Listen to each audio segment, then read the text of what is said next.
discussing how you would handle Putin and his disarmament. But you're saying you would ask him not to have nuclear weapons. And I think few people took that as, you can't. He's not serious. What's interesting is often you get the sensibles who say this is a ludicrous thing to say. And then I always want to turn it back round on them and go, so what's your proposition here? Are we going to invade Russia? Are we going to war with Russia? Like, if we're not willing to have negotiations with people, then we might as well all give up. And what strikes me is they sometimes criticize me for saying that I didn't want Donald Trump to have a state visit. I thought that was outrageous.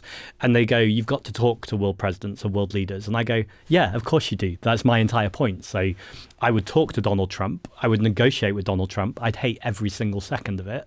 But in a democracy, that's what happens if someone's been democratically elected. You sit with them and you talk with them and you try and convince them to positions that you think are highly unlikely.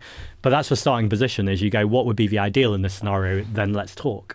That's all I was saying with Putin is not going into the room and like wrestling with him or arm wrestling with him, but actually going, the first place I would like us to start is to go, what does a world look like without nuclear weapons? Okay, you don't agree. Okay, let's start to negotiate. But the idea that you would go in there with any other proposition than that is absolutely absurd. The fact that you were positioned as, he's not serious, he's not made for this job, when actually the leader of the free world is literally just going, I don't know what's going on behind closed doors. Must be just, he's completely compromised. He's passing off peace plans that are quite clearly authored in Russia. Absolutely. His trade envoy to Russia, Steve Witkoff, is on those leaked tapes advising Putin's men or whatever on how to best pitch the peace plan to Trump.